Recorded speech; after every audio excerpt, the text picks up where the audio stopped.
Magandang umaga po. Kami po ay galing sa COT26 at nandito po kami upang ipaliwanag ang Kabanata 2. Ako nga po pala si Zaira Eusebio at ang aking mga kasamahan ay sina Denalyn Herrero, Ave Marie Estoque, Lawrence Joyce Mendanya, Lovely Narliares, Angelica Dumanais, Erica May Gracias, at Mary Grace Vival.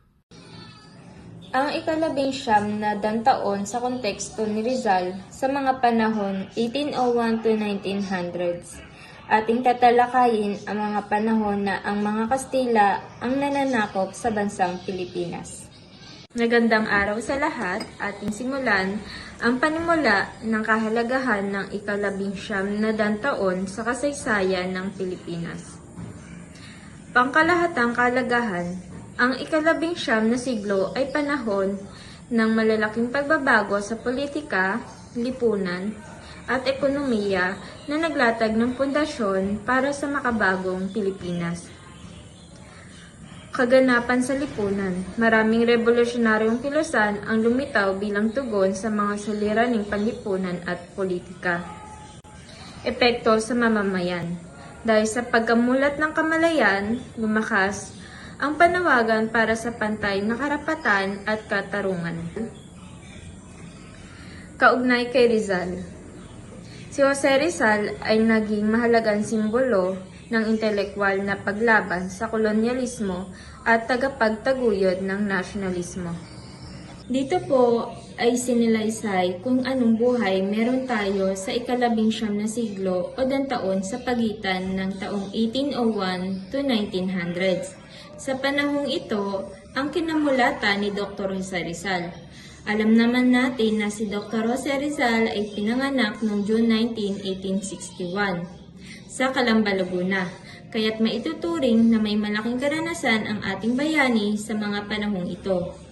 Dito ay tinalakay natin ang mga pangunahing aspeto, kung saan ang pagbabago sa politika, lipunan, at ekonomiya ng Pilipinas.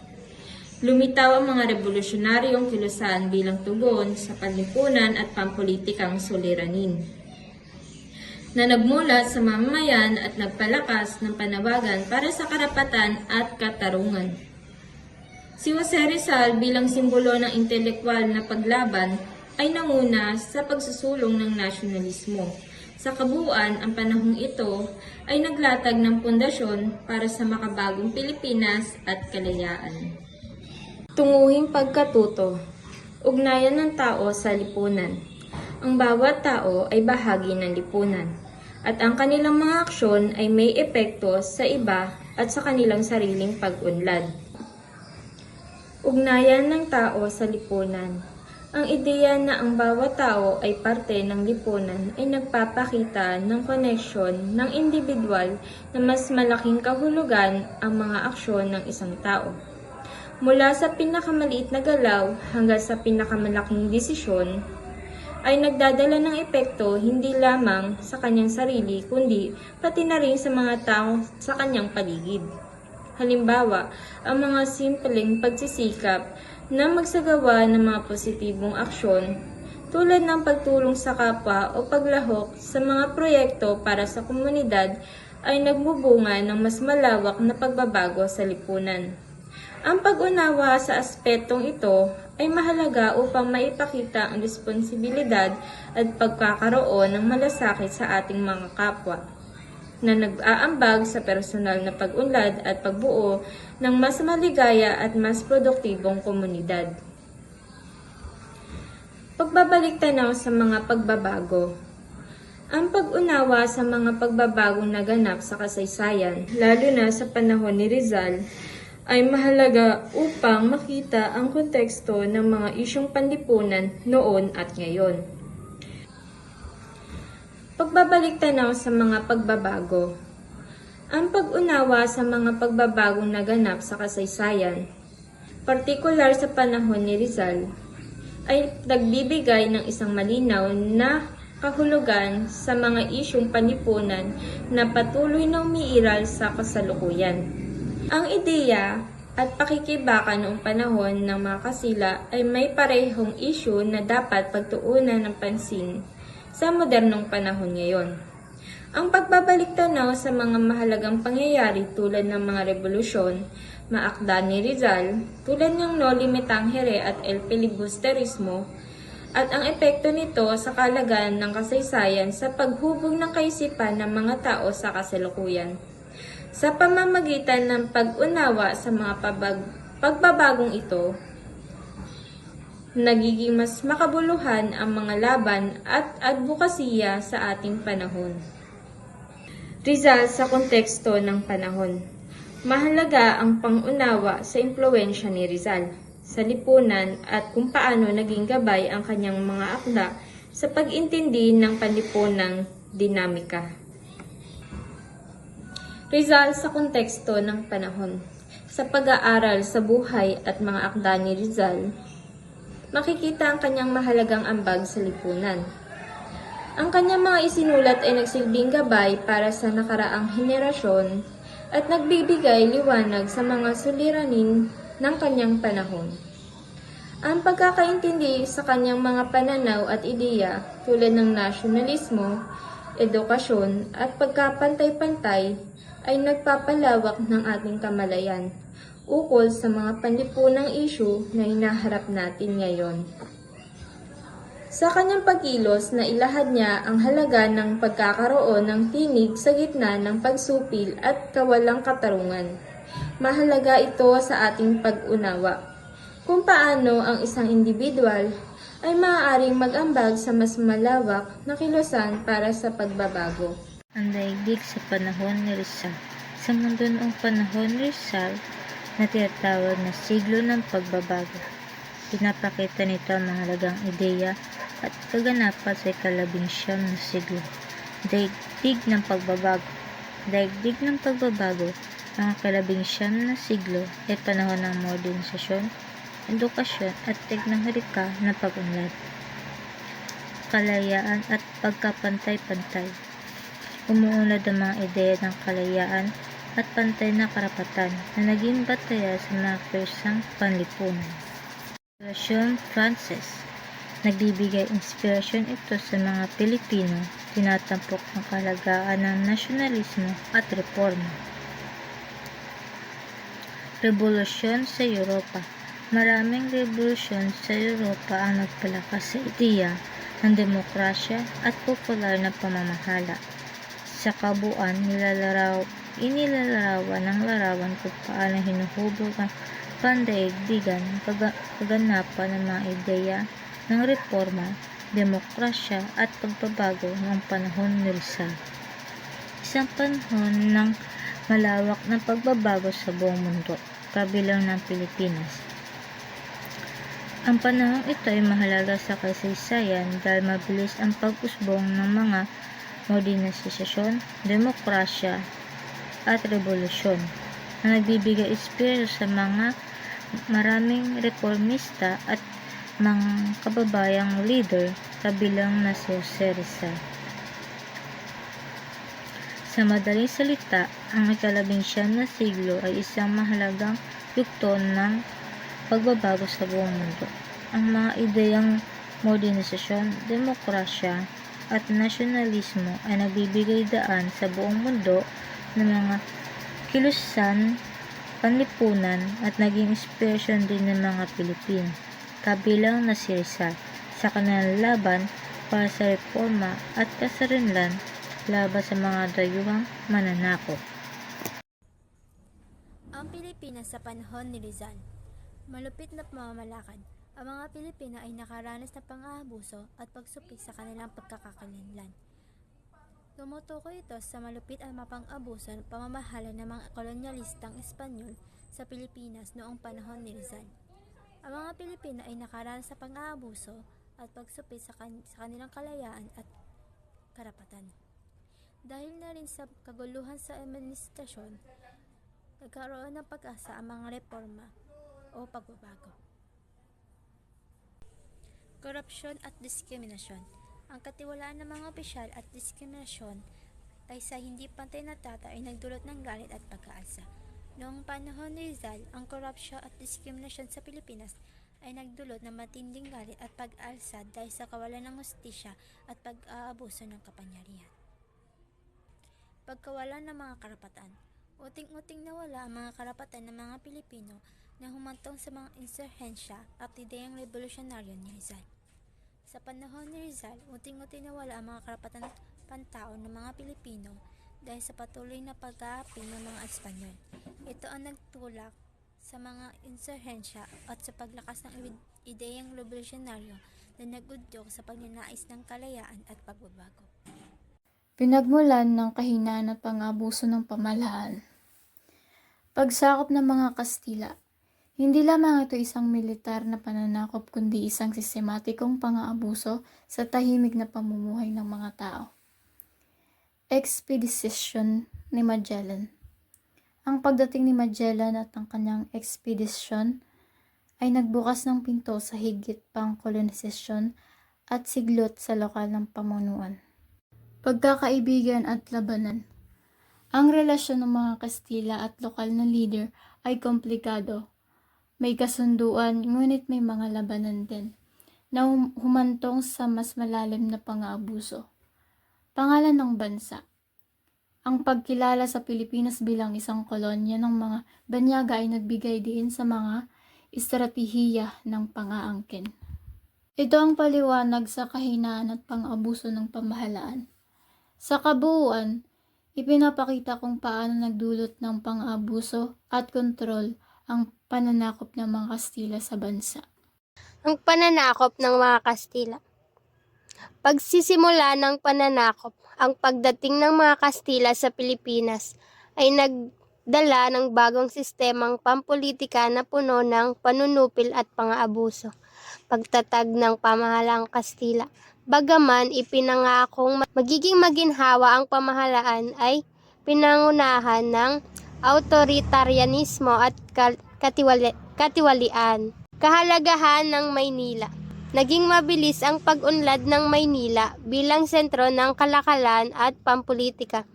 Kaya ito naging simbolo ng kapangyarihan ng pananakop, pagsasama ng mga inchik at kalakalan. Ang pakikilahok ng mga inchik sa ekonomiya ay nagbibigay daan sa mga mas malawakang palitan ng ideya at sining ng pakikisalamuha. Noong panahon daw po ng pananakop ng Kastila ay may pinangakong kaunlaran, subalit ang pananakop na ito ay nagdudulot ng pang-aabuso sa pilitang paggawa at kawalan ng kalayaan para sa Pilipino.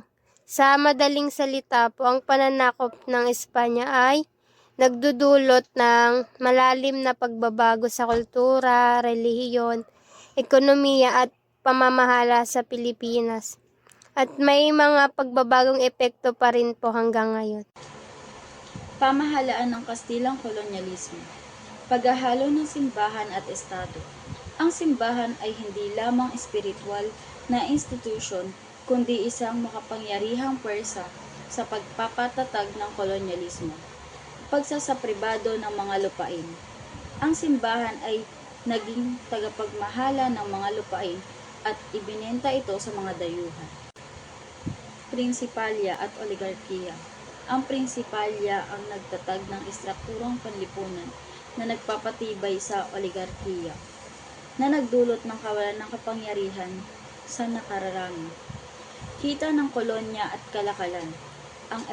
Ang ekonomiya ng kolonya ay kontrolado ng Espanya at ang mga benepisyo ay napunta sa mga dayuhan at ilang lokal lamang. Sa mga puntong ito ay naglalarawan kung paano ginamit ng mga Kastila ang kanilang kapangyarihan upang mapanatili ang kontrol sa Pilipinas noong panahon ng kolonyalismo. Kahalagaan ng mga ideya sa panahon ni Rizal. Ideya ng nasyonalismo. Pagsusuri sa mga nasyonalismo na nagpapakita ng paglaban para sa pagkakalanlan at karapatan ng bawat Pilipino. Epekto ng nasyonalismo. Ang ideya ng pagkakaroon ng sariling integridad at katayuan na nagbibigay daan sa pagkakaisa ng revolusyon. Pagsusuri sa mga akda ni Rizal. Ang mga isinulat ni Rizal mula sa kanyang sanaysay hanggang sa kanyang mga nobela na nagpapasiklab ng mga damdaming makabayan at kaalaman tungkol sa mga karapatan. Kamalaya sa mga karapatan. Dahil sa ideyang ito, nagkaroon ng mga Pilipino na mas malalim na pag-unawa sa kanilang mga karapatan tungkulin sa lipunan. Ang konteksto ng mga ideyang ito ay umiikot sa pag-usbong ng nasyonalismo sa Pilipinas, partikular noong panahon ng pananakop ng mga dayuhan. Sa pamamagitan ng pagsusuri sa mga akda ni Rizal, makikita kung paano nabukas ng kamalayan ang kanyang mga isinulat tungkol sa pagkakalanlan, kalayaan at karapatan ng mga Pilipino.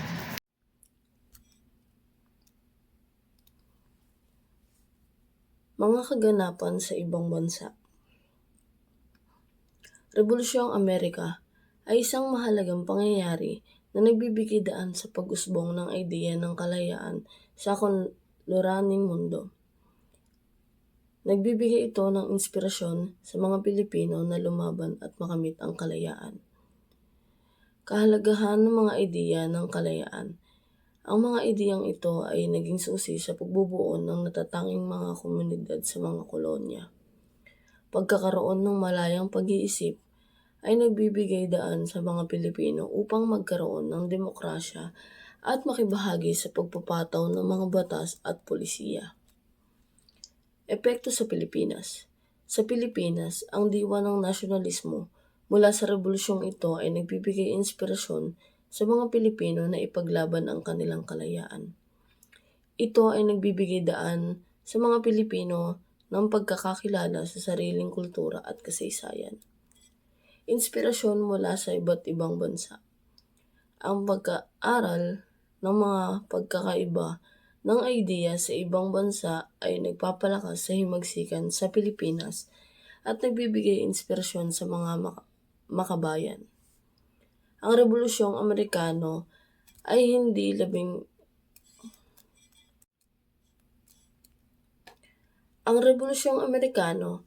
isang digmaan kung saan lumaban ang 13 kolonya ng Amerika laban sa Great Britain upang makamit ang kanilang kalayaan.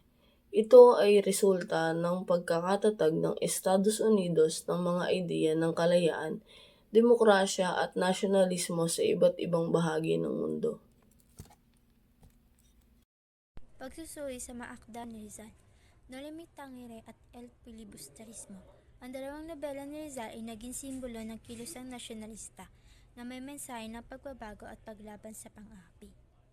Tema at mensahe. Tinutukoy ang mga tema ng pagmamalupit, pag-ibig sa bayan, at karapatan nagpapakita ng halaga sa kanyang mga akda. Pinapakita dito ang kahalagahan ng dalawang nobela bilang simbolo ng kilusang nasyonalista. Pinapakita nito ang mga akda ni Rizal ay nagdadala ng mensahe ng pagbabago at paglaban sa pang-aapi. Binabanggit din ang mga tema ng pang-aapi, pagmamahal sa bayan at karapatan na makikita sa mga akda. Kahalagahan na akda. Ang mga akda ni Rizal ay hindi lamang sumasalamin sa kanyang panahon, kundi nagpapalakas din ng pambansang kamalayan. Epekto sa Pilipino. Itinuturo ng kanyang mga akda ang nasyonalismo at pagmamahal sa bayan ng mga Pilipino. Nagpapatuloy ang pagsusuri sa pamamagitan ng pagbibigay diin sa kahalagahan ng mga akda ni Rizal, hindi lamang sa kanyang panahon kundi hanggang sa kasalukuyan. Ipinaliwanag din kung paano nakatulong ang mga akda ni Rizal sa pagpapalakas ng nasyonalismo at pagmamahal sa bayan ng mga Pilipino. Sa mga madaling salita, ang mga tala ay nagpapakita ng malalim na pagsusuri sa impluwensya ng mga akda ni Rizal sa pag-usbong ng nasyonalismo at pagnanais ng kalayaan ng mga Pilipino. Ipinapakita nito ang patuloy na kahalagahan ng kanyang mga sulatin sa kasaysayan ng Pilipinas.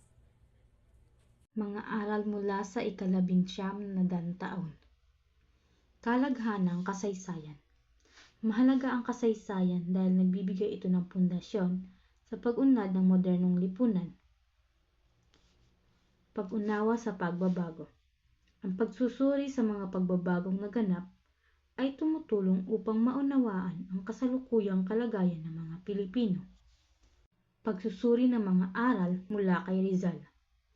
Ang mga aral at mensahe ni Rizal ay nagbibigay inspirasyon sa patuloy na paglaban para sa karapatan ng mamamayan. Paghahanda para sa hinaharap. Ang pag-unawa sa mga nakaraang solusyon at pagkukulang ay maaaring makatulong sa mas mabuting kinabukasan. Sa kabuoan, ipinapakita ng presentasyong ito na ang kasaysayan ay hindi lamang isang talaan ng nakaraan, kundi isang mahalagang gabay sa pagkakaroon ng mas maunlad at makatarungang lipunan. Ang mga aral mula kay Rizal at sa kasaysayan ng Pilipinas ay patuloy na nagbibigay inspirasyon upang ipaglaban ang ating karapatan at bumuo ng mas magandang kinabukasan. Konklusyon. Ang ika-19 na siglo ay isang mahalagang yugto sa kasaysayan ng Pilipinas na nagbigay daan sa pagkamulat ng mga Pilipino sa diwa ng nasyonalismo at pagbabago. Sa panahong ito, lumaganap ang mga revolusyonaryong ideya na naging inspirasyon sa kilusan para sa kalayaan. Sa kabila ng pang-aabuso at panunupil ng mga Kastila, lumitaw ang mga leader tulad ng si Rizal na sa pamamagitan ng kanyang mga akda ay nagpasiklat ng damdaming makabayan. Ang pagsusuri sa mga pangyayaring ito ay nagpapakita ng ugnayan ng individual sa lipunan, kung paano ang kamalayang panlipunan ay nagbunsod ng kolektibong pagkilos tungo sa kalayaan. Ang mga pandaigdigang kaganapan tulad ng Rebolusyong Pranses at Rebolusyong Amerikano ay nagbigay inspirasyon sa mga Pilipino upang labanan ang pananakop at pagsasamantala. Ang pag-unawa sa kasaysayan ay mahalaga sa pagpapanday ng hinaharap. Ang mga aral mula sa nakaraan, partikular na ang mga ipinaglaban ni Rizal, ay patuloy na nagbibigay inspirasyon upang ipaglaban ang katarungan, karapatan at kasarilinlan.